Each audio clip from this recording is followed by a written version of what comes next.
Hey, what's up? I'm Cylic, and welcome back to Etheria Restart. Today I want to go over my plans for tomorrow's new banners, as well as my thoughts on the two new characters in those banners. So, Hoyan and Holden, the two new characters, both look amazing and really cool. I'm very excited for them, and in my opinion, they have some of the best designs in the whole game. Probably my two favorite designs in the game, honestly. Which makes sense being new limiteds that come in with the game.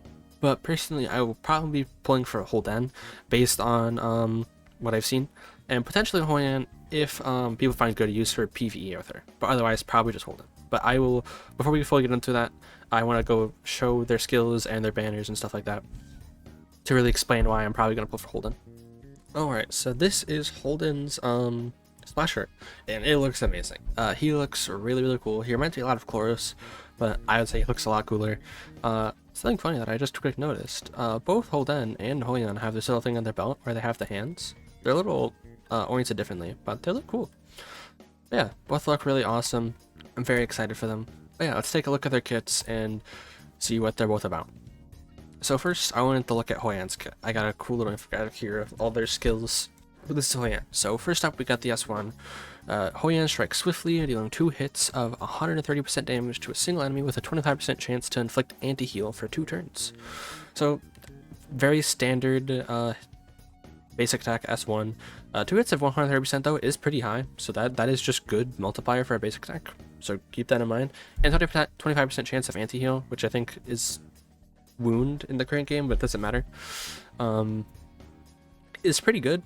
It's probably only relevant for PvP, but it is nice. So decent basic for PvP, kind of irrelevant for PvP. Or sorry, for PvP. And her passive, which got cut off here, but I can just quick explain what it does. It's very simple, but I'll read what's here. Pain is the perception of existence. When Hoyan is about to be defeated, immediately restore 6% of max HP and immediately use execution right on the target that has attacked her. I can't read the rest of it because it's cut off, but pretty much when she's about to die, she can effectively revive herself up to 60% max HP, and she uses execution right on whoever killed her. When she does this, if allies of her own are dead, she revives them. That gives her a stack of buff called Fleeting Glance right here. That gives 40% attack, and she procs when she revives. She uses Execution right, her S3. That also gives her a stack of Fleeting Glance. So if you're reviving someone and getting killed, this character getting killed, you get 2 stacks. Otherwise, you just get 1 if no one else in your team is dead. Either way, Fleeting Glance is insane. 40% attack boost that's undispellable as far as I'm aware. It's really strong. And the S3 does a lot of damage, so let's look at the S3 right here.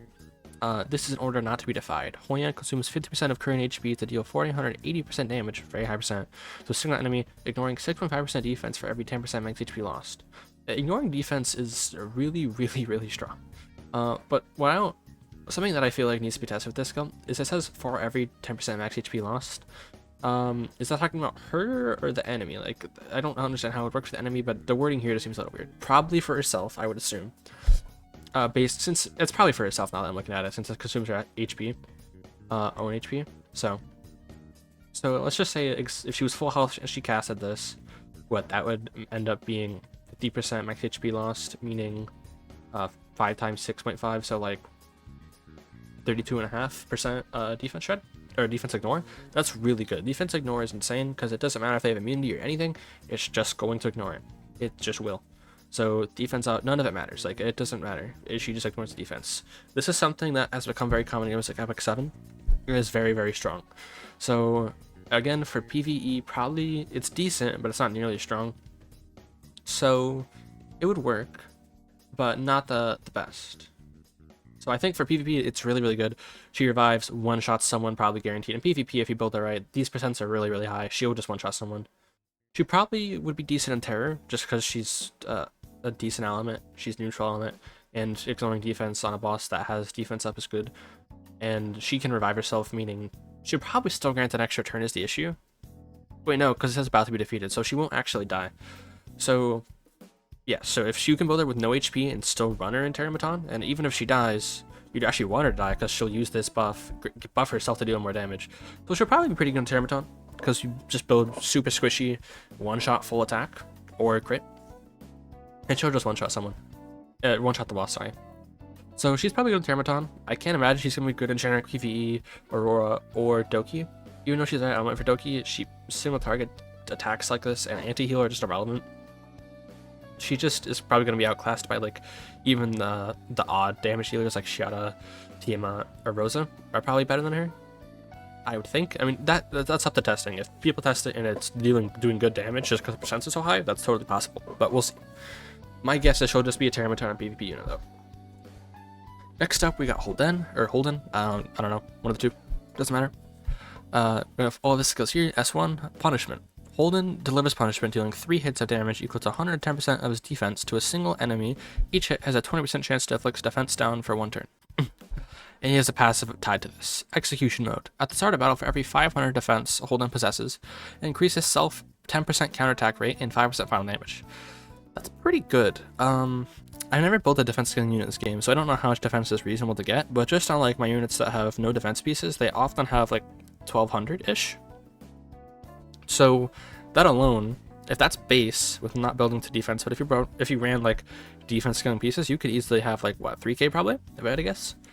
And if you have 3k, that's 30% final damage, that's 60% counterattack rate, that's really, really good. So that passive alone seems really strong. Like even 50% counter rate is insane. But yeah, you'd only need like 2500 defense, 50% counter rate is insane, honestly. Especially in stuff like, well, I would say Doki, but he's odd, so he's probably not really playable in Doki. But yeah, doesn't really matter. Final damage is also nice though. And just actually what that one does, for a counterattack skill, this is really nice. Even though the defense chance is so low, since it hits 3 times, that's effectively a 60% chance. And if you have like some accuracy, and this is happening so often, you could easily hit a good amount of defense downs with this. And then his S2, Strike Through. Devastating Strike. Holden deals damage equal to 480% of his defense with a single enemy, with a 100% chance to push back the target's turn meter by 100% and maximize their skill cooldowns. For PvP, this is absolutely insane. Pretty much, if he just gets a turn, he just makes one person out of the game. Probably never, like in PvP especially, that unit's just gone. He might as well just ban that unit that he hit. So if you can, he can't really be played fast to use this. But even as a bruiser, if you have stuff like I forgot the set name, but there's a set that increases turn meter whenever you're hit.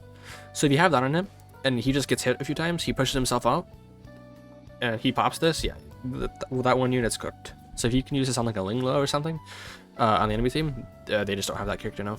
So very, very strong. Even for PvE, this is nice because high damage and 100% turn meter push is good. Even though in Terror and Aurora it has turn meter reduction, it's still going to be 30% turn meter down, which is like even because Terramaton has 60% turn meter reduction by Inferno, I'm pretty sure. And that's still 40% turn meter down, which is still more than Marvel. So that's really nice. And in Aurora, it's especially good because I think it's only reduced by 30%. So 70% turn meter down on Aurora is very, very strong. And increasing skill cooldowns is actually relevant because it can land on PvE units. So very good skill for both PvE and PvP. And then last we have the S3. So Steadfast Conviction. With countless eyes piercing through the shadows, Holden delivers Conviction, dealing 2 hits of damage equal to 100% of his defense to all enemies. Each hit is a 50% chance to dispel 1 buff from enemies and inflict 2 turn attack down and res down. If the attack lands a critical hit, the chance to apply this effect is doubled. High investment skill, but when invested, absolutely ridiculous. This is the main reason I want this character. He is probably going to be the new best Dispeller for Aurora other than Heinrich, which for a lot of people really need because the other options suck. Playing Viper is horrible because building fast sucks. Playing Trondot's annoying because she doesn't, and every other character doesn't dispel on turn 1, other than like Borgne and Yang, who again, it's annoying to build them because they're not really good elsewhere. So like having to build a Trondot for stuff like Terramaton and Aurora is super annoying. So having this guy to replace those characters is amazing, because Attack Down and Res Down are all useful. He does good damage, his counterattacks are relevant in PvE, and this is guaranteed to land pretty much if you want a little bit of effect accuracy and max this out. He will be stat hungry and he will be lattice hungry, 100%, but I think it's 100% worth at least getting this level 3. Getting these chance to 50% is insane. The cooldown's probably not necessary because you can totally just build a one-shot team with this. Like, this plus Rosa plus Lighting, unironically, with like maybe a Dina, can just one-shot Aurora up to Hell 4 probably. I would totally believe that.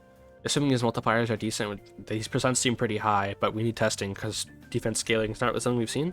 But even just think about it, if you have 2500 defense, and you have 500% defense scaling on this S2, that's a lot of damage. So even that alone, with like no crit multiplier on top of that, by the way, insane damage potentially. But I don't necessarily know how good defense scaling is, and I don't know how hard it's going to be to build crit plus defense plus probably some accuracy, although you really don't need that much probably. You probably need, like, I don't know. This is very much so guessing. I do not know the exact numbers you're going to need, but 50% sounds pretty accurate from what I'm seeing. But yeah, that's both their kits. Holden looks insane for PvE, and also probably decent for PvP, honestly. He'll still be a good bruiser. He'll be like Rahu. So I'm very excited for both these units. I'm definitely pulling for Holden, pretty much regardless of what happens. And potentially Hoyan if people find a good use for her in PvE. But if she's just purely PvP unit, only if the next two banners I don't care about. That's the only way I pull for her. If they release the next two banners and they both look boring to me, I'll pull for her. But otherwise, just getting Holden is my plans currently. Stuff could change though, but that's my current plan. But yeah, that's gonna do it. Both characters look amazing. I'm super excited. Honestly, yeah, again, as I said, coolest designs in the game. I love them. And even their kit designs are also really cool. Especially Holden. I love the whole like bruiser counter play style. It's very cool. But yeah, that's gonna do it for today's video. Thanks for watching so much, and it would really help if you could like, subscribe, but don't feel like you have to. Peace and goodbye.